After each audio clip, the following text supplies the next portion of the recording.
Hey, it's Brett and Coach here, and let's continue to fill out our Drink Illinois passports. And keep watching to see what made me say this. I don't think I've ever had a beer quite like this.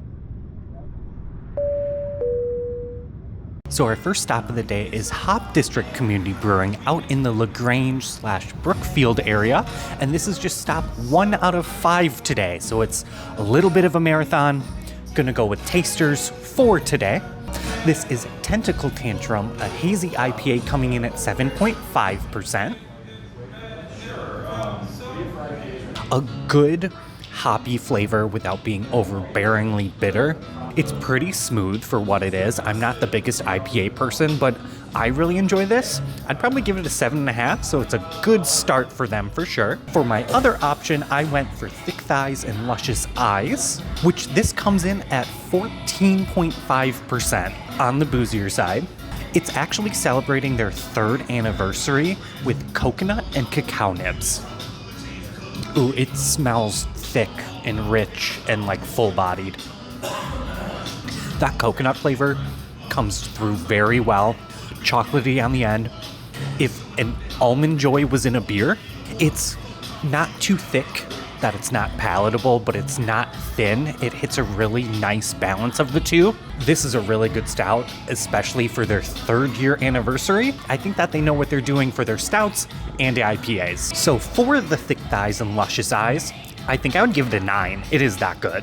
Definitely a place that I would love to come back to when I'm out in this area, and I just hope that the rest of them hold up to these. So we somehow ended up with this booklet made by the same Brewers Association that made the passports that is specifically for this area for breweries. So for 4 out of 5, we do have a little bit of a description of all of them. And reading through, they are celebrating their 3rd year, and we're almost actually on the anniversary. We're about a couple weeks early. For the last few years, they aren't even able to keep all of their taps full at all times, just based on how quickly they sell out.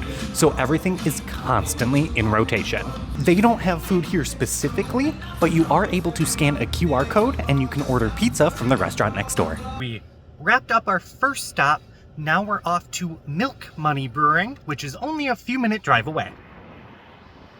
And for our second stop, we are here at Milk Money, which is actually right downtown in Grange, which they opened in 2021. So we're going to jump right into our flight that I have 4 different ones. I did try to get a wide range of different beer. What I'm most bummed about is that they have a milk stout named Milk Money on the menu, which is based on their namesake, and then they didn't have it available. Kind of a letdown with that because I wanted a stout to change up the variety, and it is their namesake, but I guess that means it's popular.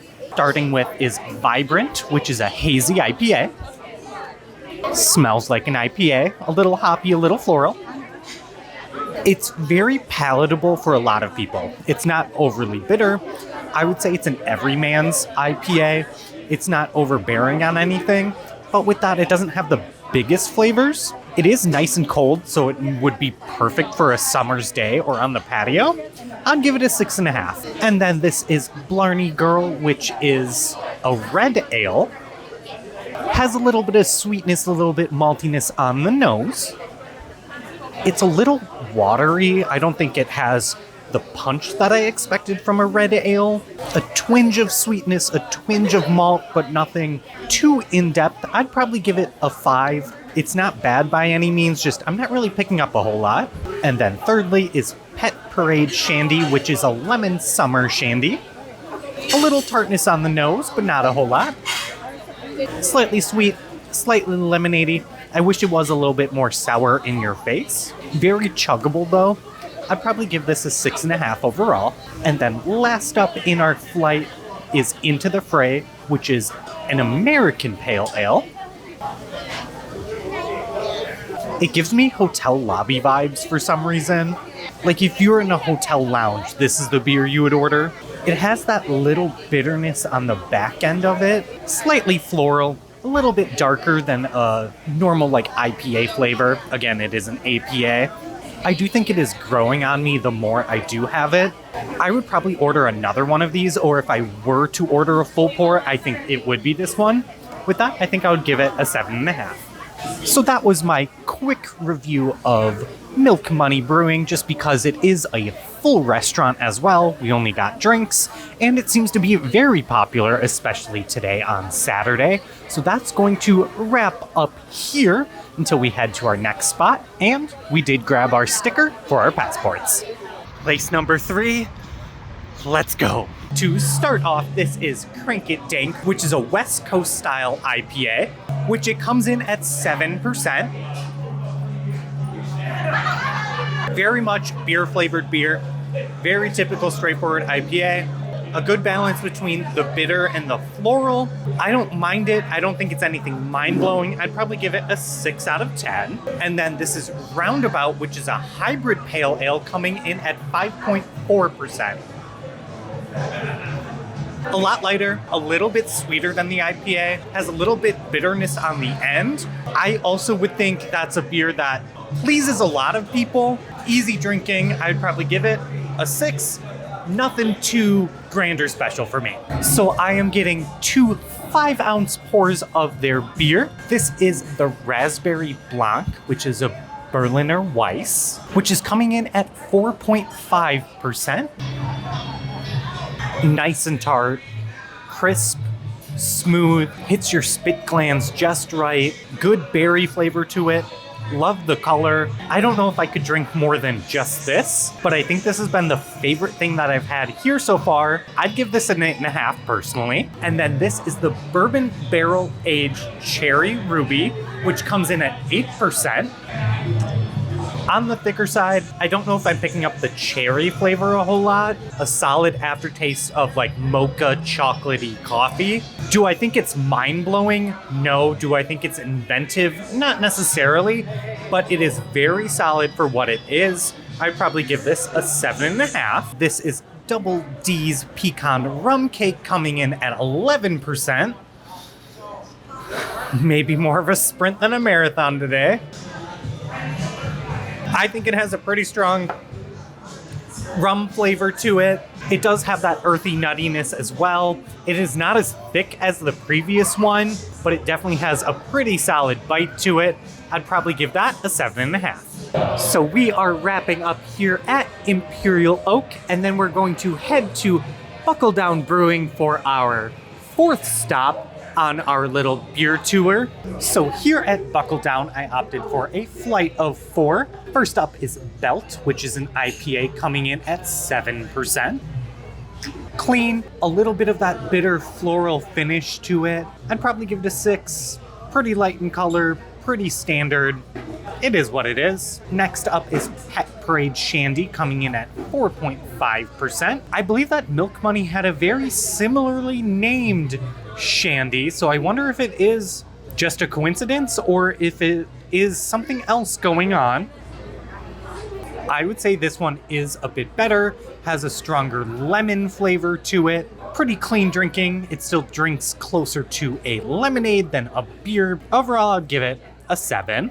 This is the Shady Aftermath Porter. Smells very rich, malty, complex, a little bit deeper, more of an actual ale scent to it. Actually has tasting notes to pick up on versus other ales and porters, especially compared to what else I've had today. I'd probably give this a 7. It's respectable. And last up is what the bartender actually recommended, which is the Riverside Czech Pils, coming in at 5.2%. Very light in color, almost looks like a wine. That's how light it is. 0 scent to it at all, which makes me mildly concerned. If it didn't have the aftertaste that is a little bit more deeper and has something to it, I would probably mistake it for a basic big name canned Pils. But it does have a little extra flavor to it. Is it my favorite beer? No. Is it palatable? Yeah.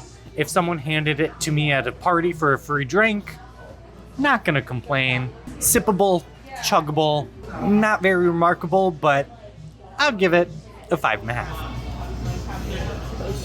And with the Pet Parade, it is the same beer, as the one at Milk Money. I believe it actually originates from here and not Milk Money, so it is the same beer. I don't know if it's a difference of taps or kegs or out of a can. I think it is much better here versus Milk Money, but otherwise I think that's going to be all we drink here, and we're gonna head to our next spot, which is Flapjack Brewing.